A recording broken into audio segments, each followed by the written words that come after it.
Okay so हम आज का लेक्चर देखते हैं कि आज हमारा टॉपिक्स कौन से हैं। आज हम ये देखना चाह रहे हैं कि डिस्क्रिप्टिव और इन्फ्रेंशियल स्टैटिस्टिक्स क्या होते हैं, मीन मीडियन मोड क्या होता है, उसकी डेफिनेशन को देखेंगे और कॉन्फिडेंस इंटरवल को देखेंगे कि ये क्या होता है और इसको कैसे फाइंड आउट किया जाता है, कैसे कैलकुलेट किया जाता है। तो ये हमारे आज के टॉपिक्स हैं। बिसाइड्स हम इसके बाद जब क्लास को हम क्लोज कर लेंगे, हमारे ये टॉपिक्स कवर हो जाएंगे, तो हम असाइनमेंट्स को ज़रा देखेंगे जो आपने बना के भेजी हैं जस्ट फॉर फीडबैक, कि उसमें अगर कुछ इम्प्रूवमेंट की ज़रूरत है तो उसको भी ज़रा हम डिस्कस कर लेंगे क्विकली। सो सबसे पहले हम आते हैं प्रेजेंटेशन की तरफ। अच्छा, आप दोनों का ही मेरे ख्याल में एसपीएसएस के हवाले से कुछ ना कुछ आपका रिसर्च का एक्सपीरियंस है। मैं आपसे ही जानना चाहूँगा कि डिस्क्रिप्टिव और इन्फ्रेंशियल स्टैटिस्टिक्स में क्या फ़र्क है। अगर आप मुझे इसके हवाले से थोड़ा सा बता सकें। जवाब, एनी आइडिया? इसका फ़र्क आप मुझे बता सकते हैं, बाय डेफिनेशन क्या फ़र्क है डिस्क्रिप्टिव और इन्फ्रेंशियल स्टैटिस्टिक्स में?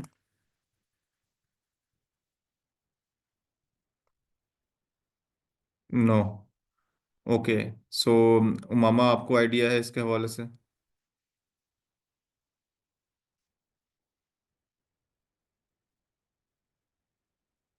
Umama is there? Okay. So basically मैं आपको बाय डेफिनेशन थोड़ा सा इसके बारे में एक्सप्लेन कर देता हूँ। ये एक प्रेजेंटेशन है मेरे पास, ये आप लोगों के साथ शेयर कर ली जाएगी।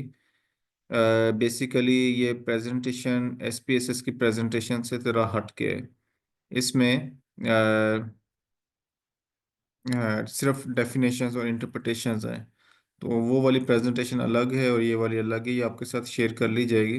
जब हम ये कोर्स कंप्लीट कर लेंगे तो आपके साथ ये भी, आपके साथ मैं टेम्पलेट शेयर कर लूँगा, ये प्रेजेंटेशन।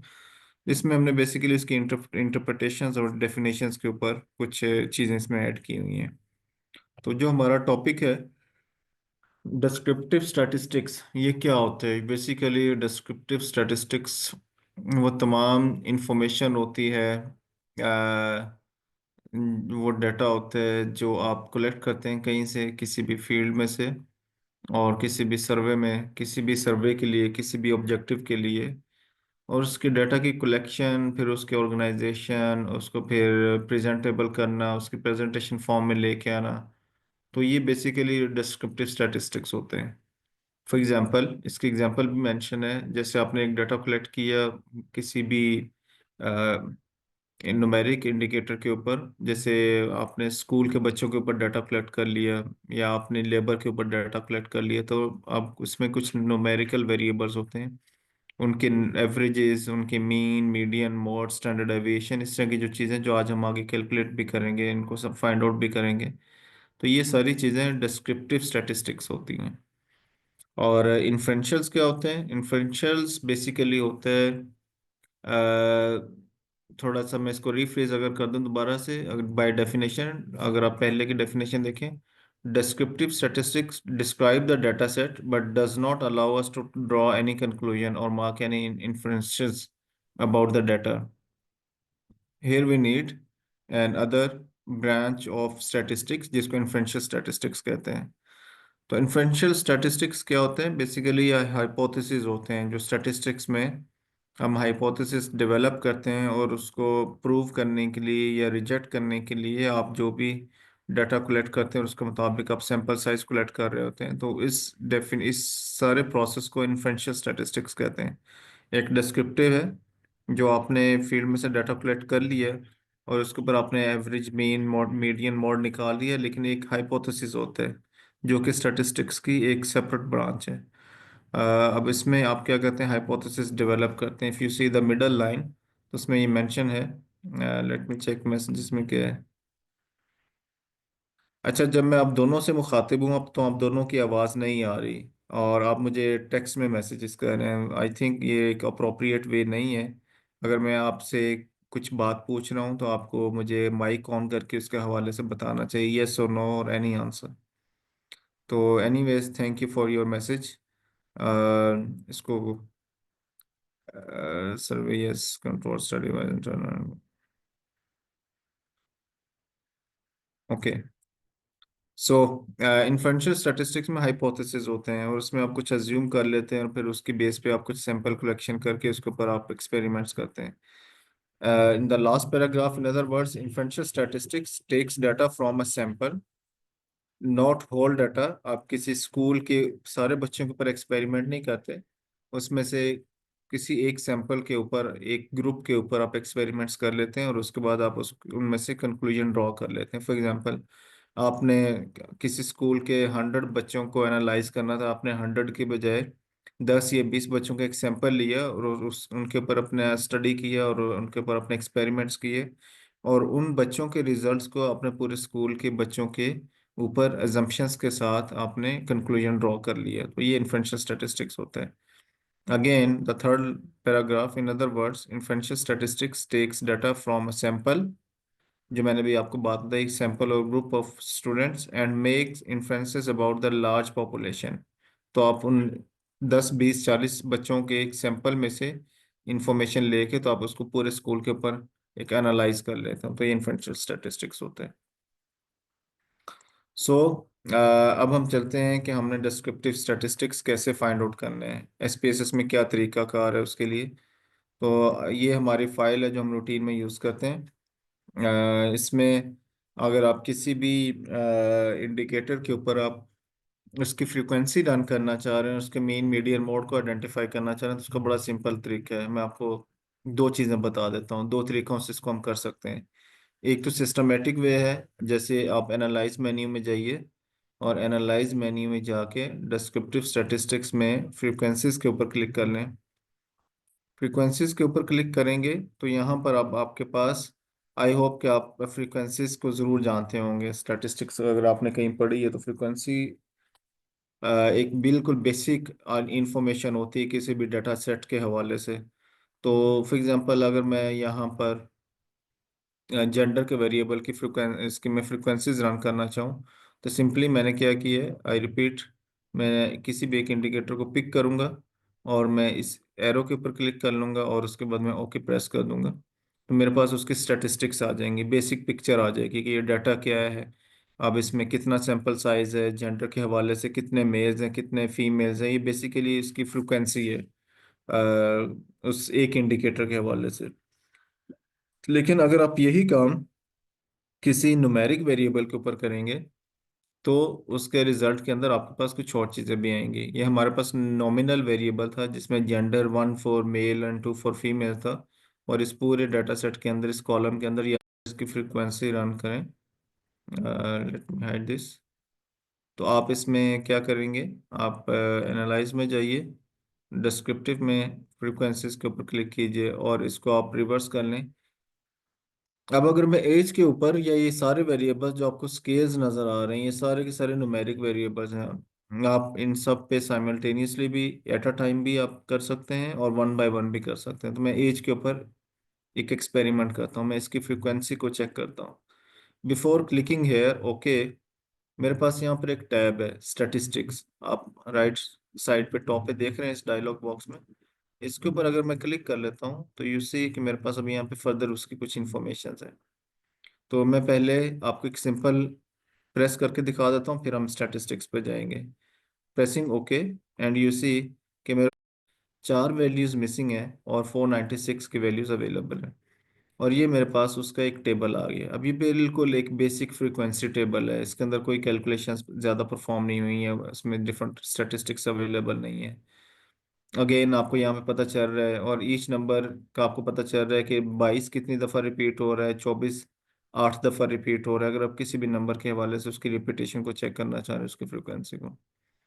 मूविंग बैक, अगर मैं इसी को दोबारा से एनालाइज पे क्लिक करूं, डिस्क्रिप्टिव के ऊपर क्लिक करूं और फ्रीक्वेंसी के ऊपर क्लिक करूं, और मैं इसको, जो कि मैं ऑलरेडी सेलेक्ट कर चुका था, इसके इस टेबल के ऊपर क्लिक करता हूं, स्टैटिस्टिक्स के ऊपर, तब आप देख सकते हैं कि मेरे पास यहाँ पर स्टैटिस्टिक्स से रिलेवेंट काफ़ी इंडिकेटर्स मौजूद हैं।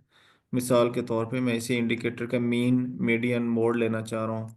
मीन मीडियन मोड होती है, लेकिन इन केस अगर कोई ऐसा वेरिएबल है जैसे इनकम है, जैसे कंजम्पशन है, या आपका स्कोर है उसका सम लिया जा सकता है। But just for the sake of experiment इसके ऊपर मैं क्लिक कर लेता हूँ। आप इसके परसेंटाइल वैल्यू लेना चाह रहे हैं। परसेंटाइल वैल्यू क्वार्टाइल हो सकता है, कट पॉइंट हो सकता है, परसेंटाइल हो सकता है। परसेंटाइल अगर आपने एच ई सी के ये टेस्ट ने एन टी एस वगैरह के टेस्ट वगैरह दी हूँ तो आपको अंदाज़ा होगा कि परसेंटाइल आपके बेसिकली आपका लेवल बताता है आउट ऑफ 1000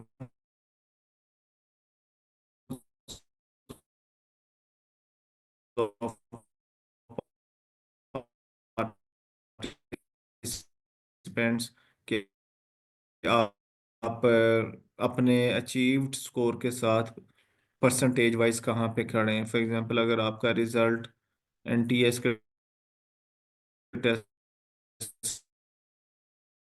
के अंदर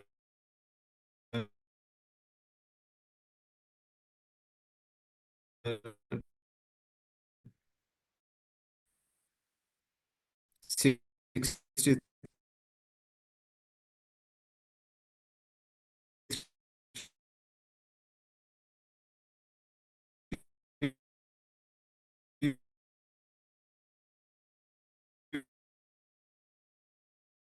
परसेंटाइल आता है तो उसका मतलब है कि आप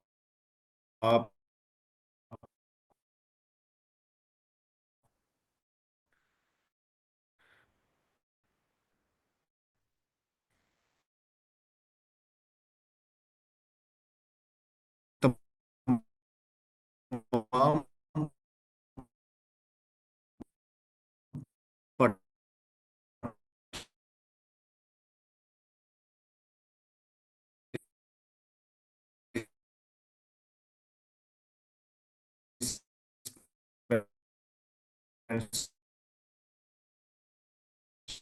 participants में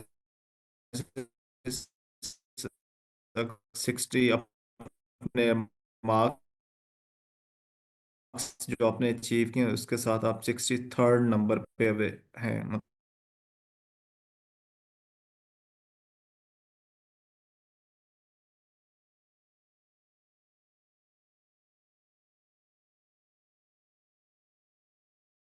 मतलब आउट ऑफ 100 आपका 63rd नंबर पे आप परसेंट से नीचे हैं। तो इस तरह से डिफाइन किया जा सकता है।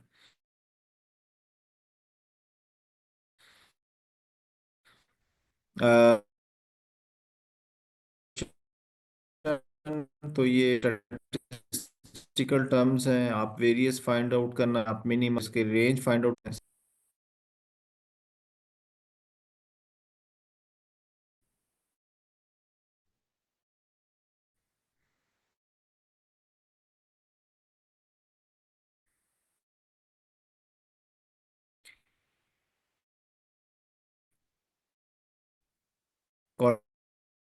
कंटिन्यू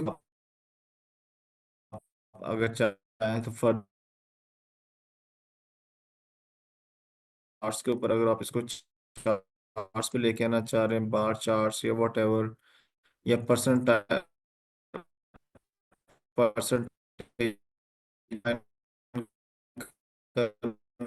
करना चाह रहे हैं, या फ्रीक्वेंसीज में डिफाइन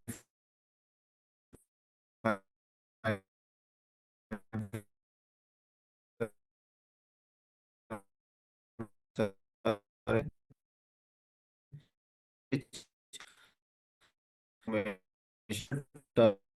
और हमने हर एनालाइज करते हैं। फॉर एग्जांपल 4 वैल्यू पर .5 मीडियन ये है, मोड 60 है, स्टैंडर्ड डेविएशन ये 76 है। सारी वैल्यूज को कर लें तो वो हमारे पास 1 2।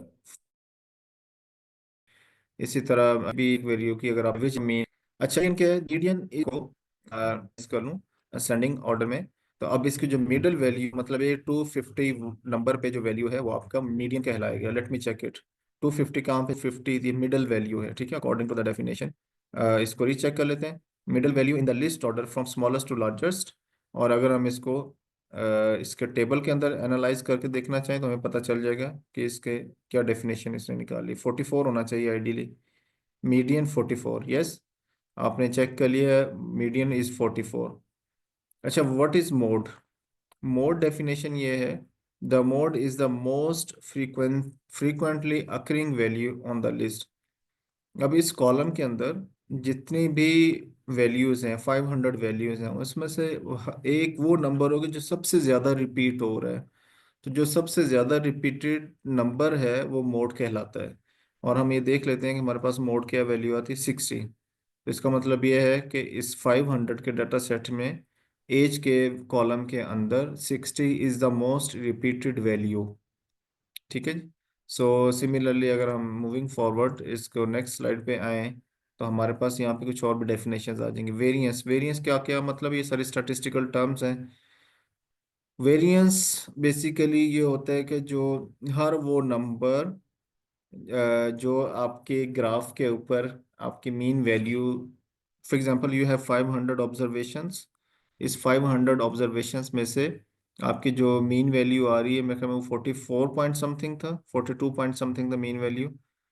तो बेसिकली वेरिएंस हर वैल्यू जो आपकी ग्राफ के अंदर उसका और आपकी जो एवरेज वैल्यू उसका डिफरेंस बताती है। उसका फॉर्मूला नीचे मेंशन है।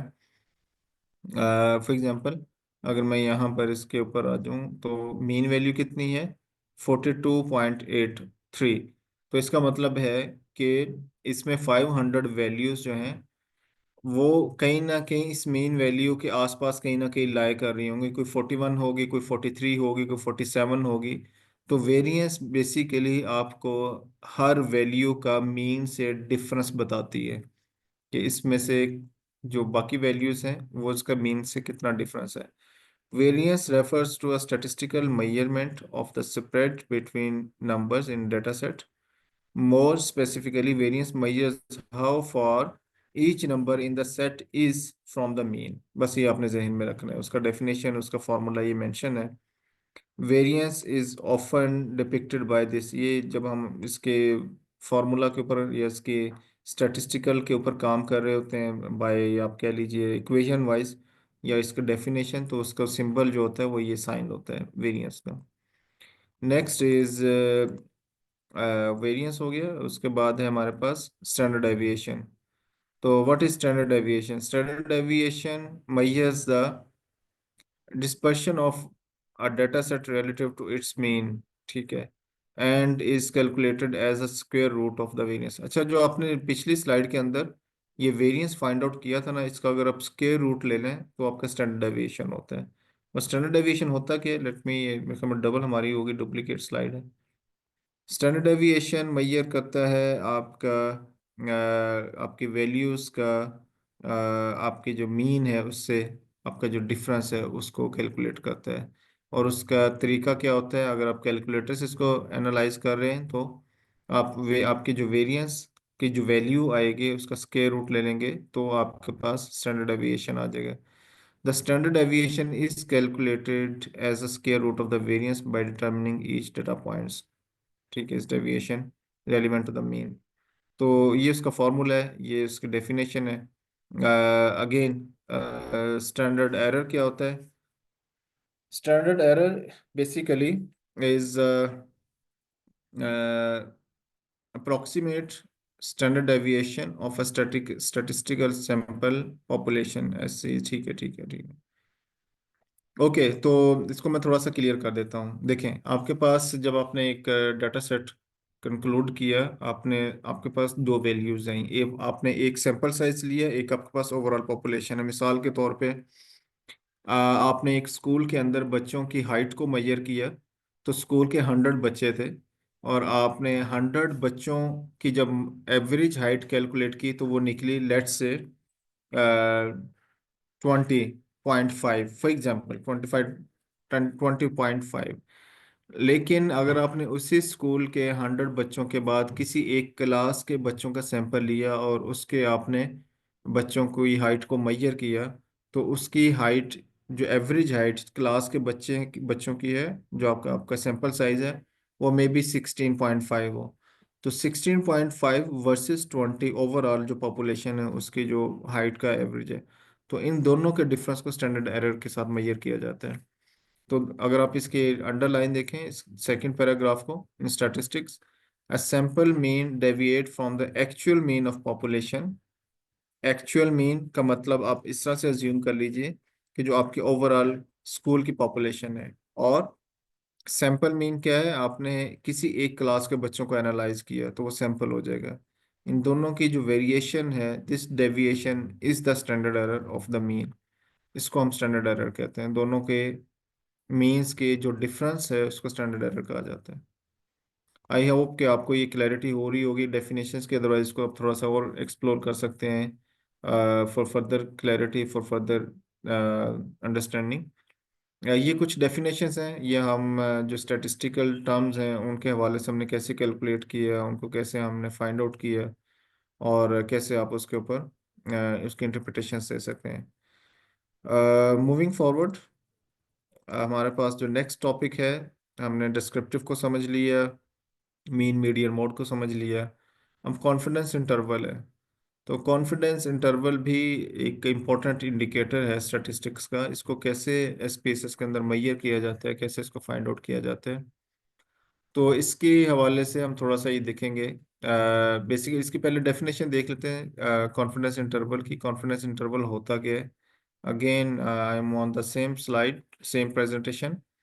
अब ये कॉन्फिडेंस इंटरवल है। Confidence interval refers to probability that a population parameter will fall between a set of values for a certain proportion of times. Okay, so basically इसको मैं थोड़ा सा अगर आपको मजीद इलेबोरेट कर दूं, इसकी डेफिनेशन भी मैंने यहाँ पे मेंशन की हुई है। बेसिकली ये होता है कि जब आप कोई सर्वे कंडक्ट करते हैं, तो या आप उसमें किसी भी इंडिकेटर की रिलायबिलिटी या उसके ऊपर कॉन्फिडेंस लेवल की बात करते हैं, तो उसके लिए कॉन्फिडेंस इंटरवल एक मेथड यूज किया जाता है। इसकी स्टैटिस्टिक, इसके इक्वेशन भी हम कैलकुलेट करते हैं, और इसको स्पेसेस में भी कैलकुलेट करते हैं कि कॉन्फिडेंस इंटरवल कैसे फाइंड आउट किया जाएगा। तो बेसिकली आप अगर किसी इंडिकेटर की इंफॉर्मेशन के बारे में जो आपने कलेक्ट की है उसके बारे में अपना कॉन्फिडेंस लेवल बताना चाह रहे हैं, तो वो उसके दो तीन पैरामीटर्स होते हैं। या तो आप कहते हैं कि ये डाटा 95% कॉन्फिडेंट, ये मैं इस इंफॉर्मेशन के हवाले से 95% कॉन्फिडेंट हूँ कि ये डाटा या ये एवरेज जो मैंने कैलकुलेट की है, ये इस डाटा सेट के मुताबिक ये इसी रेंज के अंदर डिफाइन होगी, इसी रेंज के अंदर आएगी। फॉर एग्जांपल, आप अगर इस पिक्चर को, इस डायग्राम को देखें, मैं थोड़ा सा इसको लार्जर व्यू में आपके साथ शेयर कर लेता हूँ। ये एक डायग्राम है, इसमें आपका मीन कितना आ रहा है? 4.27। ये जो आप सेंट्रल लाइन है ये 4.27 है। यू आर 95% कॉन्फिडेंट कि अगर आप इस सर्वे को या इन बच्चों को 100 टाइम्स रिपीट, 100 टाइम्स आप दोबारा इनकी मेजरमेंट लें, या 100 टाइम्स आप दोबारा ये सर्वे कंडक्ट करें, तो आई एम कॉन्फिडेंट के दैट 95% कॉन्फिडेंट कि आप अगर 100 टाइम्स भी इस प्रैक्टिस को रिपीट करेंगे तो भी बच्चों की जो मीन है, एवरेज, वो 4.27 ही एवरेज उसकी निकलेगी, जो कि यहाँ पे मेंशन है। ये जस्ट एक एग्जांपल के तौर पे आपको बताया जा रहा है कि ज्योग्राफिकली आप इसको कैसे एनालाइज करते हैं। तो जो 5% मार्जिन होता है वो एरर का मार्जिन होता है कि yes 5% out of 5%, 2.5% can be outlier on the lower side, and 2%, 2.5% can be outliers on the right side, upper side। मतलब आप इस 5% को भी डिवाइड कर लेते हैं कि yes there is chance of N outlier in the data, कि आपने जो मेजरमेंट दोबारा दोबारा कंडक्ट कर रहे हैं उसमें हो सकता है कि 5% मार्जिन ऑफ एरर हो। 5% में से भी 2.5% according to definition, according to this diagram, वो आपके लेफ्ट साइड पे, मतलब लोअर साइड पे पॉसिबिलिटी है कि डाटा की माइनर डेविएशन हो सकती है। डाटा से मुराद मीन है, एवरेज है जो आपने कैलकुलेट कर ली है। और 2.5% राइट साइड पे, अपर साइड पे पॉसिबिलिटी है कि yes there can be chance of error because of outlier, जिनको आप कंसिडर नहीं कर रहे होते डाटा के अंदर। सो इस तरह से आप उसको एनालाइज कर लेते हैं।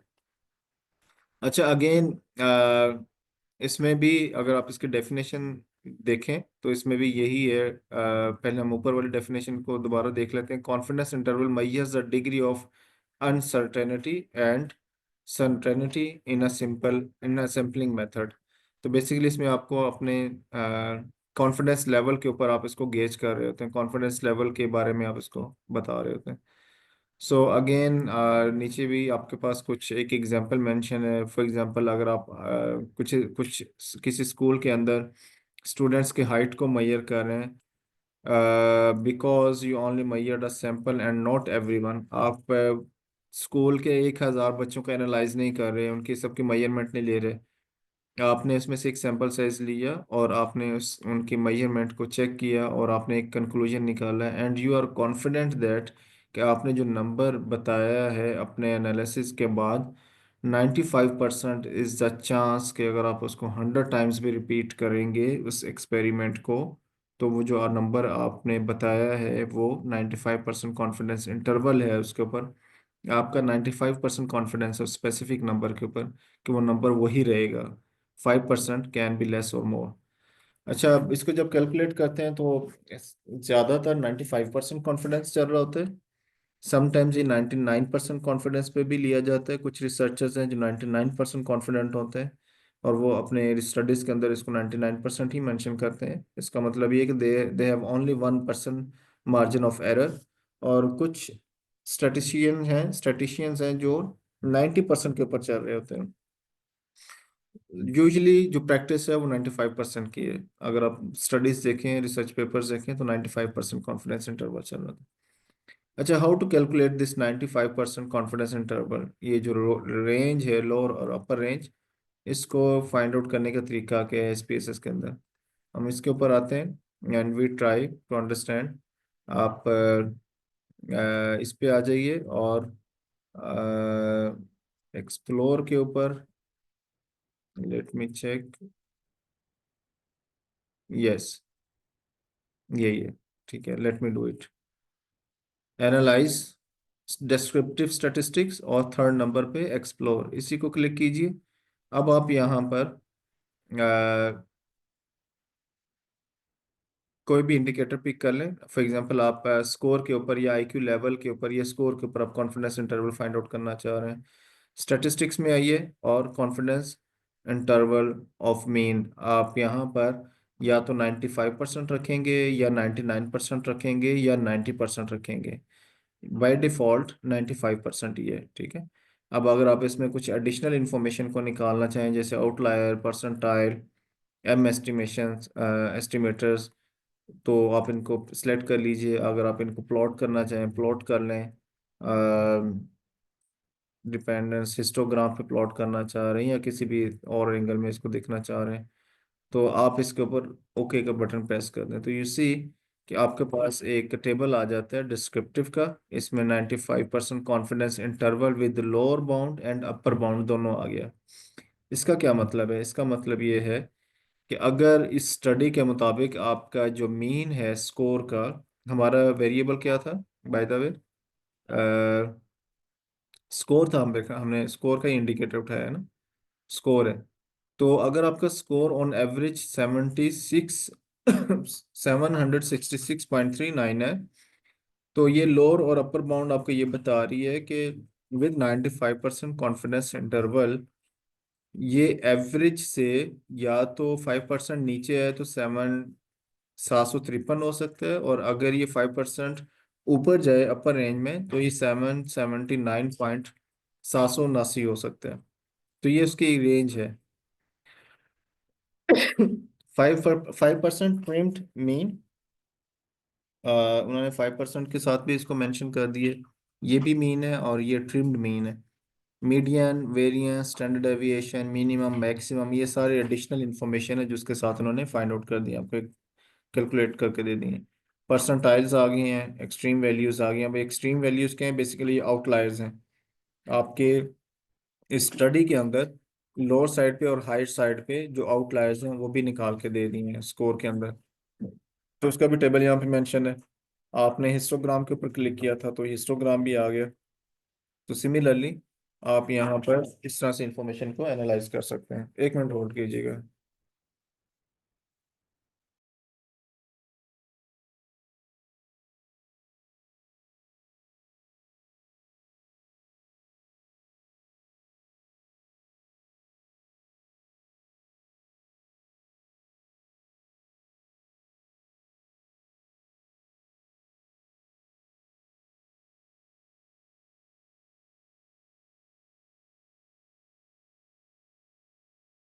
Okay, so this is how you calculate confidence interval. हमने उसके डेफिनेशन को भी देख लिया और उसके तरीकाकार को भी देख लिया, परसेंटाइज भी, पर एक्सट्रीम वैल्यूज भी। uh, इसके अलावा हमारा आज का जो टॉपिक है वो तकरीबन ये 3 चीज़ें थी, तो इनको हमने अंडरस्टैंड करने की कोशिश की। इसके हवाले से हमने एनालिसिस भी कर लिए। If you have any question आप पूछ सकते हैं, अदरवाइज फिर आई वुड लाइक कि हम आपकी जो असाइनमेंट्स हैं उनको ज़रा गो थ्रू कर लें और ये देख लें कि आप, अगर आपको उसमें कोई कन्फ्यूजन है या आपको किसी जगह पे कोई चीज़ समझ में नहीं आ रही, तो उसको ज़रा हम स्क्रीन के ऊपर एनालाइज कर लेते हैं। Any question from your side? No sir, कोई क्वेश्चन नहीं है, थैंक यू। क्लैरिटी होगी जवाब साहब आपको? जी सर। जी। मामा, आर यू क्लियर? जी। गुड। सो मैं अब आपके असाइनमेंट की तरफ जा रहा हूँ। असाइनमेंट्स मैंने डाउनलोड कर ली थी। और उसमें बस ये कि मैं कोई एक असाइनमेंट खोल लूँगा और मैं ये सिर्फ इस नज़रिए से आपको स्क्रीन पे दिखाना चाह रहा हूँ कि हम उसको जस्ट एक फीडबैक के लिए ओपन कर रहे हैं। इसमें ये नहीं कि असाइनमेंट किसने की और इसमें क्या कन्फ्यूजन थी या क्या गलती थी। मेरे पास अभी तक 2 असाइनमेंट्स हैं, एक जवाद की है और एक मामा की है। तो जस्ट लेट मी चेक कि हम, अगर हमें लगता है कि इसमें किसी चीज़ की इम्प्रूवमेंट की ज़रूरत है। Gas pipe oil, visit headquarter, kerosene oil. Okay. So अच्छा, इसमें जवाब एक चीज़ ये है कि जो मुझे अभी फर्स्ट लुक में नज़र आई वो मैं आपको बता देता हूँ। डेसिमल कॉलम आपने सारे ज़ीरो नहीं किए, सीरियल नंबर से लेके मोबाइल नंबर 2222 ये सब में आ रहा है, ठीक है। अच्छा, एक चीज़ ये हो गया। दूसरा, ये देखिए आखिरी 2 इंडिकेटर जो हैं, ये डिस्ट्रिक्ट हॉस्पिटल, ये क्या है क्वेश्चंस आपने इसके शुरू में, पता नहीं इल लिखा हुआ है, विजिट लिखा हुआ है, वॉट एवर, लेकिन आपने यहाँ पे इनके डेसिमल्स भी नहीं ठीक किए। और दूसरा, आखिरी ये जो कॉलम्स है ना, ये या तो नॉमिनल होगा, ये अननाउन नहीं होता, या नॉमिनल होता है या ये स्केल होगा। अगर तो न्यूमेरिक वेरिएबल है तो ये स्केल होगा, ठीक है। एक चीज़, जब आप यहाँ पर इनको ठीक कर देंगे, 0 0 कर देंगे, तो ये वाले जो वैल्यूज के अंदर 1.00 आ रहा है ना, ये बिल्कुल ऑटोमेटिकली ठीक हो जाएगा। जैसे ये देखिए, मैंने इसको मैन्युअली 0 किया है, तो अब आपका ये वाला मेरिट वाला, ये वाले जो कोड्स हैं, ये 1.00 की बजाय 1 1 नजर आना शुरू हो गया।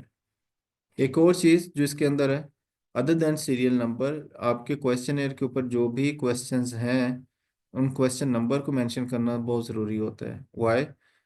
जब इमेजिन यू हैव 500 वेरिएबल्स, और अगर आपने सिर्फ स्टेटमेंट्स लिखे होंगे तो आपको जो रिक्वायर्ड इंडिकेटर वो कभी भी नहीं मिलेगा।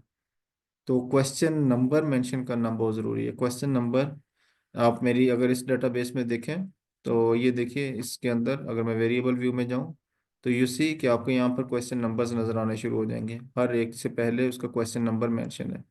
और अगर मैं डाटा व्यू में दिखाऊं तो यू सी कि ये तो मैंने कुछ इंडिकेटर्स वैसे ही इस ट्रेनिंग के हवाले से मैनुअली इसमें एंटर किए हुए हैं, ये क्वेश्चन के साथ इनका कोई लिंक नहीं है। लेकिन आप ये देखें कि अगर मैं किसी भी क्वेश्चन, मेरे पास एक क्वेश्चन है मेरे हाथ में और मेरे पास 372 वेरिएबल्स इस डेटाबेस के अंदर हैं, तो मुझे अगर सिर्फ क्वेश्चन नंबर का ही पता होगा ना, तो मैं क्विकली इसको ड्रैग करते हुए या वेरिएबल व्यू में जाके सिर्फ क्वेश्चन नंबर के ऊपर क्लिक करूंगा। फॉर एग्जांपल मुझे क्वेश्चन 17 चाहिए, तो मेरे पास ये सारी आइडेंटिफिकेशन मेंशन है, तो मैं जस्ट उसके ऊपर क्लिक करूंगा और मैं इसको एनालाइज कर लूंगा या उसके डाटा को वेरीफाई कर लूंगा, रीचेक कर लूंगा। तो क्वेश्चन नंबर का होना बहुत ज़रूरी है, इसको ज़रा आप नेक्स्ट टाइम जब भी आप अपने लिए भी कुछ काम करें या कोई असाइनमेंट भी हो तो उसमें क्वेश्चन नंबर्स को मेंशन कर लीजिएगा। इसके अलावा मुझे इसमें ऐसा कुछ लेट मी चेक। आपने which fuel do you use, cylinder, wood, kerosene, 5 times आपने इसको रिपीट किया, ठीक है। एंड ठीक है, इसमें भी यस नो। अच्छा, इन जनरल, इन जनरल, अब इसमें मेरे भाई ये है DHQ THQ, government dispensary. I would suggest कि अगर ये क्वेश्चन नंबर फॉर एग्जांपल 50 है तो आप इसको क्वेश्चन 50.1, 50.2, 50.3 कर लें, ताकि आपको ये पता हो कि ये किस क्वेश्चन नंबर की बात हो रही है, सो दैट कि आपको वो सारा ड्रैग करके ना चेक ना करना पड़े। अदरवाइज इट लुक्स गुड, आपकी स्ट्रगल अच्छी है, आपने एक अच्छी एफर्ट किया, आई रियली अप्रिशिएट। इसको मैं ज़रा क्लोज कर लेता हूँ और I am quickly moving to other assignment just for the feedback, not saving it. Other assignment को हम ज़रा एक दफ़ा देख लेते हैं, मामा की असाइनमेंट में क्या हुआ है। अगेन मिसिंग, यस गुड, इन्होंने मिसिंग मिसिंग तो डाला है, अच्छी बात है, 777, 777, 777, वट एवर। जैसे मैंने एक्सप्लेन किया था, डेट यस मेंशन है, इन्होंने स्केल वेरिएबल मेंशन किए हुए हैं, ठीक है, डेट। मोबाइल नंबर भी स्केल वेरिएबल होता है, it's not nominal.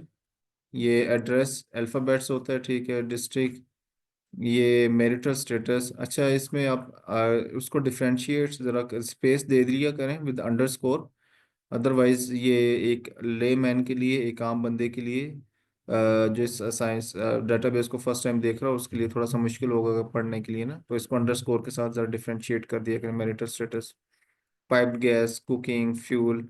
That's good कि इन्होंने question 14A, 14B, 14C mention किया हुआ है, और यहाँ पर इन्होंने यस ये इन्होंने सेकंड मेथोडोलॉजी पिक की है, यस नो की बजाय इन्होंने सारे ऑप्शंस यहाँ पर मेंशन कर दिए, दैट्स गुड। सो चलें, गुड, अच्छी बात है। वेयर डू यू विजिट, ठीक है, अवेलेबिलिटी एंड डिस्ट्रिक्ट, ग्रेट, ठीक है, DHQ डिस्ट्रिक्ट हॉस्पिटल, ये सारे फाइन। बाकी मेरे ख्याल में इट्स ओवरऑल गुड असाइनमेंट, आपने काफ़ी अच्छी स्ट्रगल की है। नहीं, ये जो है ना किलोमीटर्स, रिमेंबर दैट, इसमें क्या क्वेश्चन के अंदर ऐसी कोई रेंज मेंशन है, 5 मिनट, 10 मिनट्स, मेरा नहीं ख्याल, ये तो न्यूमेरिक वेरिएबल है। अगर आप उसके क्वेश्चनर को दोबारा ज़रा गो थ्रू करें, तो ये जो विजिट है, visit to district hospital, yes no, fine, लेकिन ये जो 3 इंडिकेटर्स है ना, ये 2 इंडिकेटर्स होंगे, कितने किलोमीटर है, ये अगर आप क्वेश्चनर में दोबारा देखें तो ये न्यूमेरिक वेरिएबल है, आपने इसमें ऑप्शंस नहीं देने हैं। आपने जितने भी रिस्पोंडेंट ने जितने भी किलोमीटर बताए तो ये न्यूमेरिक वेरिएबल है, तो न्यूमेरिक ही मेंशन होगा, तो ये बेसिकली नॉमिनल नहीं होगा, ये होगा स्केल वेरिएबल, ठीक है। इसी तरह ये भी स्केल वेरिएबल होगा, राइट।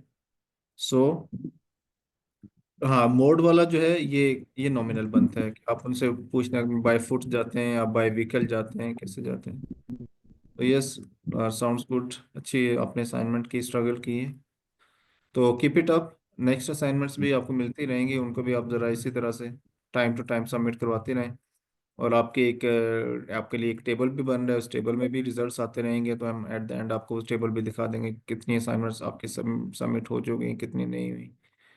सो अदरवाइज मेरे ख्याल में इट्स ऑल गुड। मेरे ख्याल में कंक्लूड करते हैं, आज के हमारे टॉपिक्स बस इतने ही थे, असाइनमेंट्स को भी देख लिए। सो इंशाल्लाह नेक्स्ट क्लास के अंदर हम इसको फर्दर एक्सप्लोर करेंगे इस पीएसएस को, और प्लानर ऑलरेडी आपके साथ शेयर हुआ है। So if you have no question, तो फिर हम इसको क्लोज करते हैं, otherwise if you have any question you can ask. No question sir, thank you, जजाकल्ला। चलें, good, all good. Umama, any question? चलें, ठीक, थैंक यू। इंशाल्लाह फिर फ्राइडे को नेक्स्ट ऑनलाइन क्लास में मुलाकात होगी। अल्लाह हाफिज, साइनिंग ऑफ।